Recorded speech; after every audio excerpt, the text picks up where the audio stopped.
I want to say first and foremost, before I start this video, I give my deepest condolences to the family of Kate Steinle. You did not deserve this, and you deserve justice. So with that being said, let's get into this rather infuriating topic. So, on July the 1st, 2015, Kate Steinle was enjoying a day with her father and a family friend at a pier on San Francisco's Bay, when all of a sudden a loud bang went off and a bullet ricocheted off a concrete wall and hit Kate Steinle in the back. She died in her father's arms. Her last words were, "Help me, Daddy." Now let's rewind time just a bit. Jose Garcia Zarata, an illegal immigrant and 7-time felon who was deported 5 times, is also enjoying a day by the bay when he comes across a gun. What does he do next? Why, he picks the pistol up and begins to shoot at sea lions. Wait. That's not what happened. Hold on. Zarate was enjoying a day by the bay when he found an object wrapped in a shirt. He picked up the object and it goes off, killing Kate Steinle. Wait, that's not what happened. Zarate was walking along the pier. Then, all of a sudden, he stepped on the pistol that was wrapped up in a cloth, which caused the pistol to go off, killing Kate Steinle. That's right. Three different stories from the suspect's mouth. Yeah, that just fucking screams innocence. One major thing about these 3 stories, however, that doesn't change, is that Zarate got scared when the gun went off, so he chucked it into the bay. Now, one of the key things that the defense use is that the gun that killed Kate Steinle had no safety on it. Now, I know many out there are not gun savvy like I am, so let's take a look at the gun that killed Kate Steinle, the Sig P239. Now, there are many variants of the P239, so let's just take a look at the variant that I believe was used. So this is the P239 SAS. The actions available for this variant are double action only, which means a significant amount is required to pull the trigger because you are pulling the hammer back with the trigger, and at the end of the trigger pull the hammer drops, hitting the fire pin, and it discharges. Now, another variant is double and single action, meaning you can cock the hammer back, making the trigger pull easier. Now, there's also the DAC trigger system, which was made for law enforcement. Now, the DAC trigger system functions as a double action only trigger that has a pull of 6.5 pounds. The double action single action models have a hammer decocker safety and a spur, and the trigger pull on them can range in double action, I believe, around about 8 or 9 pounds of trigger pull with the hammer down. And in single action, in other words, you're cocking the hammer back, and it in that case, it just really isn't much to pull the trigger. Now, 6.5 pounds of trigger pull is not, I repeat, not a hair trigger. Stepping on the gun isn't going to cause it to go off. Neither is just holding it in your hands. So, with that theory being debunked, I would like to turn my attention to the fact that the gun was stolen from a federal agent's vehicle. Now, I know some of the more progressive types will say, I think Zarate stole it because he's Mexican, to which I say possession is 9/10 of the law. In other words, it makes no difference if Zarate stole the gun or not. He admitted to having it in his possession when Kate was killed by it discharging. Now, with the gun out of the way, let's delve into the retarded tactics of the prosecution. Now, I'm not a lawyer, but there's one thing that I know when it comes to a murder charge. There has to be evidence of intent. Not a feeling, not a desire, evidence.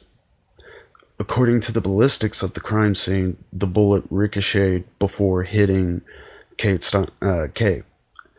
Another thing I know about law is that lawyers get to review the evidence before the day in court. Now, so with that being said, why, oh fucking why, did this clusterfuck of a prosecution try to get a murder charge instead of manslaughter? The complete and utter retardation of the prosecution, is only eclipsed by that of the jury. Now, onto the self-righteous fuckers that are now within the ranks of the likes of Johnny Cochran.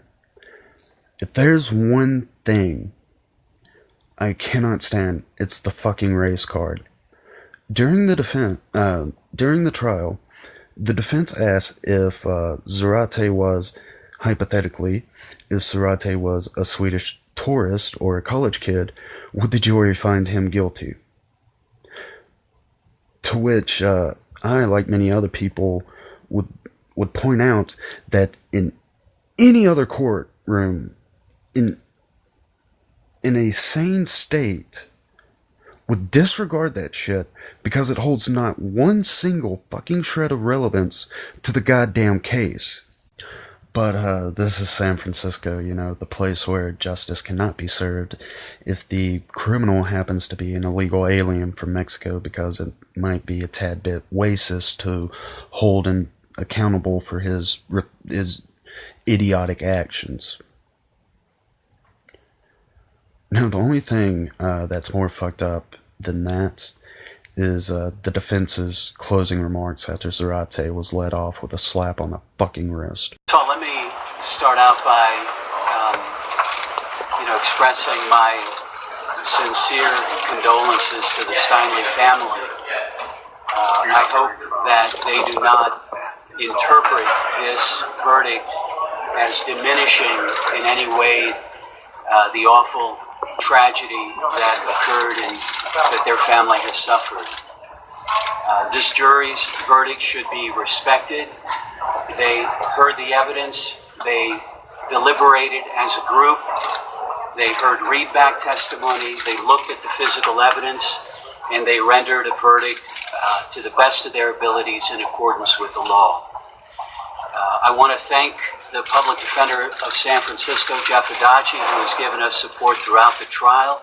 He's given us good advice, and we're very grateful for his assistance and help and support. For those who might criticize this verdict, there are a number of people that have commented on this case in the last couple of years. The Attorney General of the United States, the President and Vice President of the United States. Let me just remind them that they are themselves under investigation by a special prosecutor in Washington, D.C., and they may themselves soon avail themselves of the presumption of innocence and beyond a reasonable doubt standard. And so I would ask them to reflect on that before they comment or disparage the result in this case. I'm going to allow the other attorneys to make a few remarks. Thank you. I'm going to try to enhance my fucking calm here. Not only will I criticize this verdict, I'm going to criticize these fucking dickheads. How fucking dare you use this moment to go after Trump? These attorneys have no dignity, and they sure as hell have no legitimate condolences for Kate Steinle's family. Because what that motherfucker just said was just salt and their wounds. I mean, fucking A. Justice should be served at all costs. Unless you feel the uncontrollable need to make a statement. Furthermore, that's the whole statement thing. That's the insanity of this whole situation, and it's chapping my ass, and I know it's chapping everyone else's. But why was the 7-time felon and 5-time deported sack of shit in our country to begin with? Why did San Francisco not turn him over to ICE? Well, the answer to the first question is our border security is shit. As for the second question, it's because Zarate was in a sanctuary city. Now, for those of you not in the know of what sanctuary cities are, here's how they work. When an illegal alien is caught committing a crime, and federal ICE agents come a-knocking so they can deport said illegal alien, the sanctuary city just tells ICE to fuck off before releasing the illegal back into its streets. Now, why is that, I hear you asking? Well, it's because look at how fucking progressive we are. What's that? A multiple felon, illegal immigrant killed someone? Oh, he just needs a fucking hug. That's all. That's all. I mean, Zarate just, he needs a slap on the wrist. He needs some time out. Now, before anyone starts typing out not all in the comments, I would like to point out that not all illegal immigrants are downtrodden individuals looking for a slice of the American dream. To think otherwise is naive. Naive at best and completely fucking retarded at worst. Multiple felons like Zarate is why we need to toughen up our border security.